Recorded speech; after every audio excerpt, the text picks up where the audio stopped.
Greetings, this is Captain Kirk Douglas. I play guitar with The Roots, and we are here on location at the Shoreline Amphitheater for the Rock the Bells tour. This is the last show of the Rock the Bells tour for this year, for '09, that we're doing. And we leave from here, The Roots, we get on a red-eye flight, and it's going to take us to New York.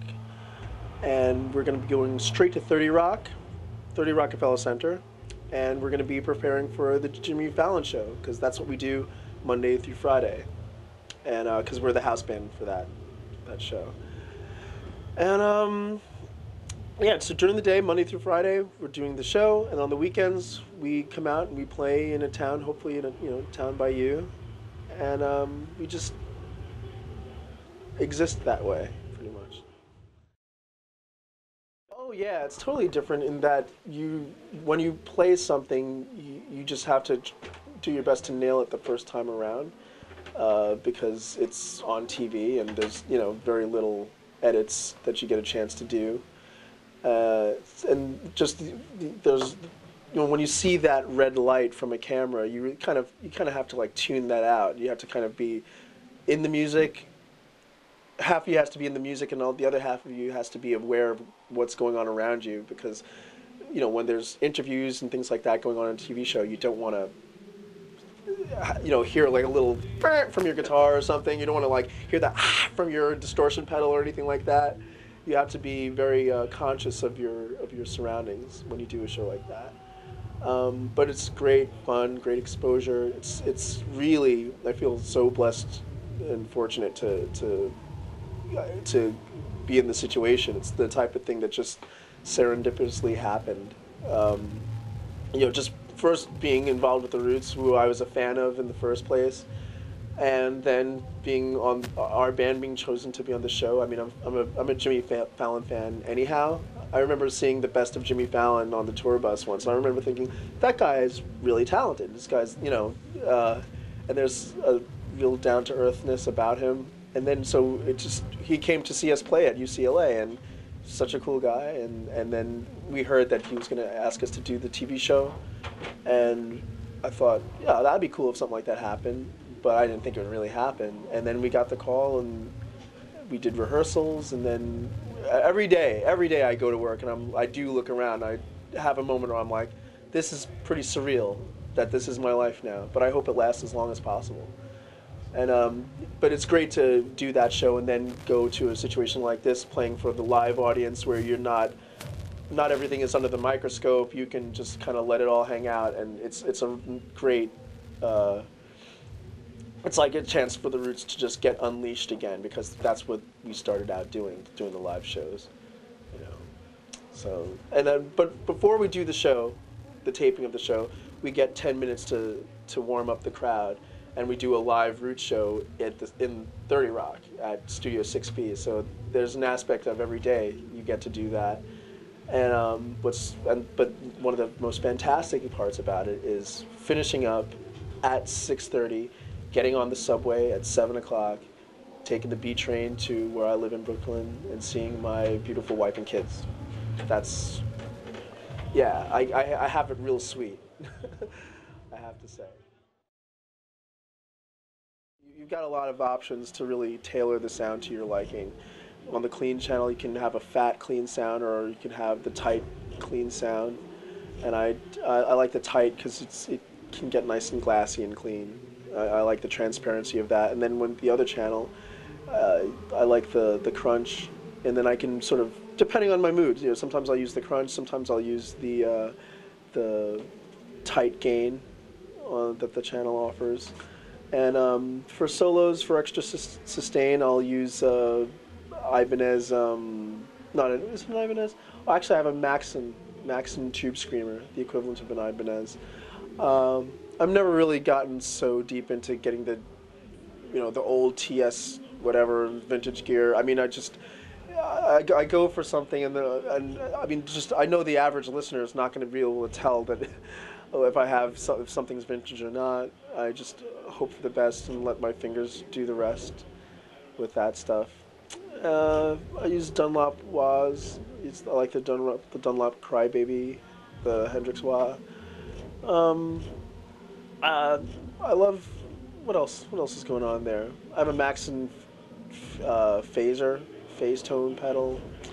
I use a Sex Drive pedal from Durham Electronics. Sex Drive just give me a clean boost with some mild compression on there. What else is going on? I have an Empress tremolo pedal. That's nice. You know, get a nice tube vintage tremolo sound. That's pretty much it. I'm pretty low maintenance. I mean, we don't even on the Roots. We don't even have a guitar tech per se. You know, so it's I like to keep things pretty simple. So when something goes wrong, it's that much easier to troubleshoot.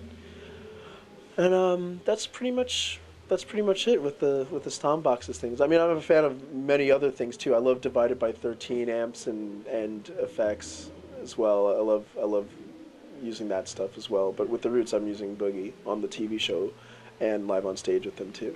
It's you know, next to my wife, you know, the love of my life are my guitars, and I like to keep them looking splendid on camera and off. And that's pretty much it. Well, definitely Hendrix. Malmsteen, just for his mastery, and Hendrix for his emotion and the songwriting. I love the tone of Malmsteen.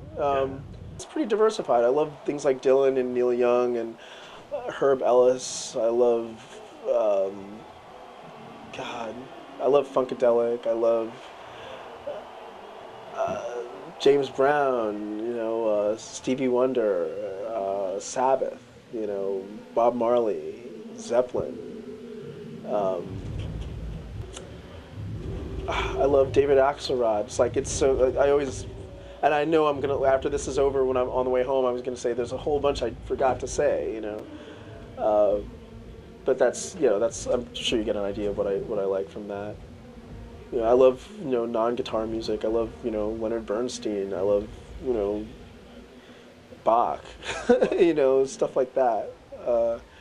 Anything that has emotion in it.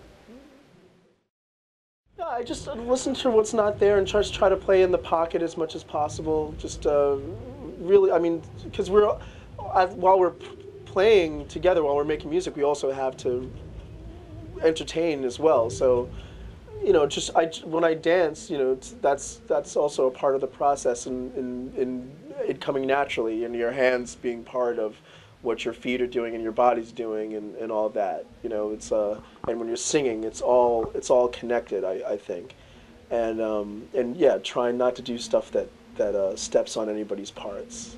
You know, that's a big part of it, and just really kind of playing what I would want to hear. Try to disconnect my fingers from it, and just what do my ears hear right now, as opposed to what do my fingers want to do. That's. I mean, sometimes that comes into your mind. You know, what do your fingers want to do? But I think the best route to go is when you disconnect from the hand aspect and just like you know, what do you want to hear come out of the speakers, and let your fingers go in that direction. I really love doing the Seed live. I love doing our new song "How I Got Over" live. That's going to be the title. It's going to be the title of the album, "How I Got Over," and it's going to be the first single from the album too. And that's going to come out in October. But I enjoy doing that because it's such a great energy. It's like, it's like kind of our singer, our vocalist, our MC Black Thought. He sings a lot in the track, and he's got a great melody that he sings in it. And I have to do this lead line that I have to sing over when I do the chorus. So it's like, it's a little tricky, but I'm used to it now, and it's fun when it's well executed. Sometimes when you're in the zone, like I do try to do this like kind of like a George Benson thing, and it's like you go into like a zone where it's like you're singing and you're playing, and it's a great moment where your vocal if it can match with the guitar, again, it goes back to the same thing of like playing what you want to hear, you know, and then if I sing things. If I'm singing, then I'll play things that are less guitar-like, you know, more vocal-like, and it gets my playing it into a different sort of vibe than if I was just playing. You know, it reinforces it. It also pulls the crowd in. There's a great, I don't know, I think it's a great quality. Like any time a singer that's playing, when they play what they're saying, it like kind of drives the point home that much more. I always loved when Hendrix did it. I always loved when Benson did it, and when Lightning Hopkins did it as well. Like it's a fun thing to do, and people seem to respond to it. Well, this is Captain Kirk out here in the Bay Area on ACTV, and just want to say it's a pleasure to be here. Pleasure to talk to all of you out there. And if you are a guitar player, continue with love. You gotta love your instrument like a woman.